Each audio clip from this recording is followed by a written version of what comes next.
നമ്മുടെ രാജ്യത്തിന് എന്ത് നല്ലത് വന്നാലും നമ്മുടെ രാജ്യത്തുള്ള കുറേ ആൾക്കാർ ഉടനെ സുപ്രീം കോടതിയിലേക്ക് ഓടും, ഒരു ഹർജി അങ്ങോട്ട് കൊടുക്കും. സുപ്രീം കോടതി ആ ഹർജി പരിശോധിച്ച് എന്താണ് ആ സംഭവം എന്നറിയാൻ കേന്ദ്ര സർക്കാരിന് ഒരു നോട്ടീസ് അയക്കുകയാണ് സാധാരണ നമ്മൾ കണ്ടുവരാറുള്ള ഒരു പതിവ്.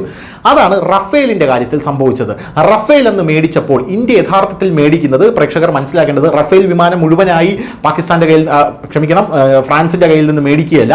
ആദ്യത്തെ 5 കൊല്ലം നിങ്ങൾ ഞങ്ങൾക്ക് റഫേൽ വിമാനം അവിടെ നിന്ന് ഉണ്ടാക്കി തരണം, പിന്നീടുള്ള 5 കൊല്ലം നമ്മൾ ഇവിടെ ഉണ്ടാക്കും, അതിനുശേഷം നിങ്ങൾ അതിന്റെ ടെക്നോളജി തന്നെ നമുക്ക് തരണമെന്ന് പറഞ്ഞ് ആ റഫേൽ ടെക്നോളജി അടക്കമാണ് ഇന്ത്യ മേടിച്ചുകൊണ്ട് വരുന്നത് എന്നുള്ളതാണ് സുപ്രധാനമായിട്ടുള്ള കാര്യം. ഇതാണ് നരേന്ദ്രമോദിയുടെ ഇന്ത്യ എന്ന് പറയുന്നത്. ഇങ്ങനെയാണ് നമ്മുടെ പ്രതിരോധ രംഗം ഇപ്പോൾ വികസിച്ചു കൊണ്ടിരിക്കുന്നു എന്ന് പറയുന്നത്.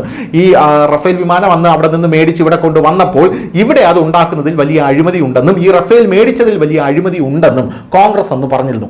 കോൺഗ്രസ് അന്ന് പറഞ്ഞ ശേഷം അത് സുപ്രീം കോടതിയിൽ പോയി. സുപ്രീം കോടതി റഫേലിന്റെ പ്രതിരോധ സംവിധാനങ്ങൾ മുഴുവൻ കൊണ്ടുവന്ന് രാജ്യത്തിന് മുമ്പിൽ തുറന്നു വയ്ക്കാൻ പറഞ്ഞു. കേന്ദ്ര സർക്കാർ പറഞ്ഞു അങ്ങനെ ചെയ്യാൻ സാധിക്കില്ല, കാരണം ഇത് പ്രതിരോധ സംവിധാനമാണ്, അതങ്ങനെ ജനങ്ങൾക്ക് മുമ്പിൽ തുറന്നു കാട്ടാൻ പറ്റില്ല എന്നുള്ളതാണ് അന്ന് കൃത്യമായി അവർ പറഞ്ഞിരുന്നു. അന്ന് BJP റബലായിട്ടുള്ള പല ആൾക്കാർ പോലും ഈ റഫേൽ വാങ്ങുന്നതിൽ വലിയ രീതിയിലൂടെ എതിർപ്പ് പ്രകടിപ്പിച്ചു. അതേ റഫാലാണ് ഇന്ന് പാകിസ്ഥാന്റെ നെഞ്ച് പിളർന്നുകൊണ്ടിരിക്കുന്നത് എന്നുള്ളതാണ് വലിയ വാർത്ത. നമുക്ക് ലഭിക്കുന്ന വാർത്ത എന്ന് പറയുന്നത് നമ്മൾ നേരിട്ട് കണ്ടതാണ്. സമാനമായ രീതിയിലാണ് S-400ന്റെയും കഥ എന്ന് പറയുന്നത്.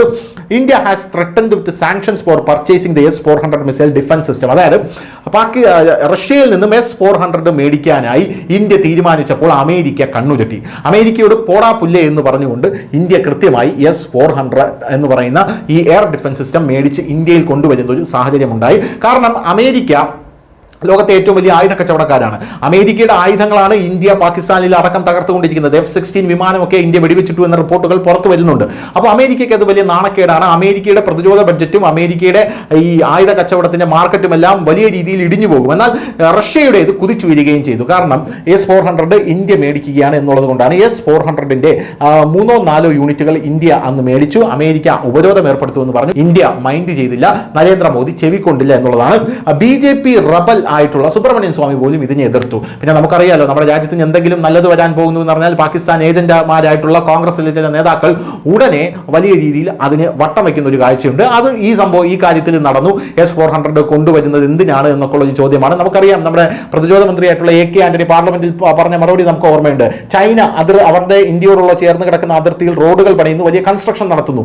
എന്തുകൊണ്ടാണ് നമ്മളത് ചെയ്യാത്തത് എന്ന് നമ്മുടെ മുൻ പ്രതിരോധ മന്ത്രിയായിട്ടുള്ള AK ആന്റണിയോട് ചോദിച്ചപ്പോൾ, ചൈന പണിയുന്നെങ്കിൽ പണിതോട്ടെ, നമ്മൾ കൂടെ പണിതാൽ അത് വലിയ സംഘർഷത്തിലേക്ക് പോകും, 2 കൈയും കൂടെ കൂട്ടി മുട്ടുമ്പോഴേ ഒരു ശബ്ദ ഒച്ചയുണ്ടാകും, അതുകൊണ്ട് നമ്മൾ പണിയുന്നില്ല എന്ന് പറഞ്ഞ വ്യക്തിയാണ് ഇവിടെ ഇരിക്കുന്ന AK ആന്റണി എന്ന് പറയുന്നത്. എന്നാൽ അതുപോലെയല്ല നരേന്ദ്രമോദി കൃത്യമായി കാര്യങ്ങളൊക്കെ ചെയ്തു. S-400 വാങ്ങിച്ചു, വിന്യസിച്ചു.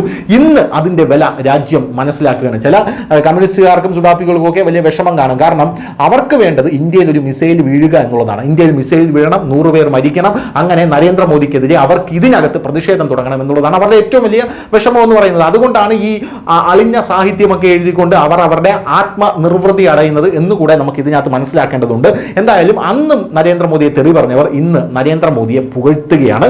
പുകഴ്ത്താൻ സാധിക്കാത്തവർ ഉള്ളിൽ കരയുകയാണ്. News desk, news India Malayalam.